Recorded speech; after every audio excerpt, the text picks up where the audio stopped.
Bismillahirrahmanirrahim and Assalamu alaikum. You are watching Amna's YouTube channel.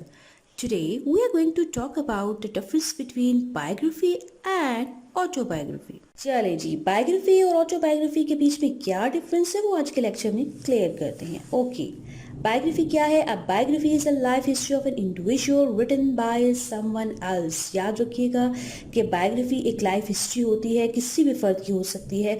किसी भी फर्द से मुराद ये नहीं कि आम किसी शख्स की. ये पॉपुलर कोई हो सकता है बंदा, फॉर एग्जांपल पोइट हो सकता है, कोई एक्टर हो सकता है, एक्ट्रेस हो सकती है, पॉलिटिशियन हो सकती है.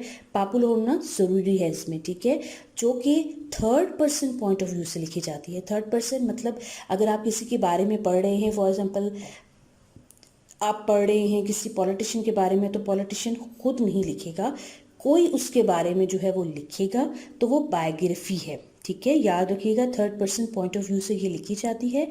और whereas autobiography is a story of a person's life written by that person. Autobiography क्या है, इन दोनों के बीच में क्या डिफरेंस है? ऑटोबायोग्राफी याद रखिएगा ये भी स्टोरी होती है किसी पर्सनस की लाइफ की, ठीक है, जो कि first person point of view से लिखी जाती है. First person point of view यानी अगर आप किसी के बारे में पढ़ रहे हैं, ठीक है, कोई नॉलेज ले रहे हैं कि उसके एकेडमिक करियर क्या था, चिल्ड्रन क्या थे, फैमिली क्या थे, क्या वर्क एक्सपीरियंस था, क्या उसके बारे में जितनी नॉलेज होती है वो आप पढ़ रहे होते हैं, वो उसी पर्सन ने जो है वो लिखी होती है. फाइन. बायोग्राफी में जो है वो थर्ड पर्सन ने लिखी होती है उस जिसके बारे में आप पढ़ रहे होते हैं, जबकि ऑटोबायोग्राफी में वही फर्द जो है अपने बारे में इंफॉर्मेशन जो है वो बताता है. फाइन.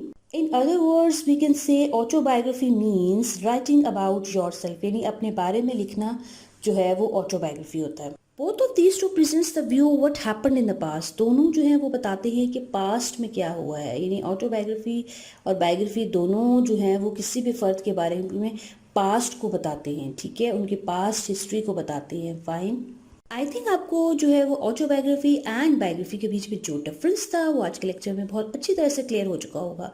अगर आपको मेरी वीडियो पसंद आती है तो प्लीज़ लाइक कीजिएगा, मेरे चैनल को सब्सक्राइब करना मत भूलिएगा. And thanks for watching my video.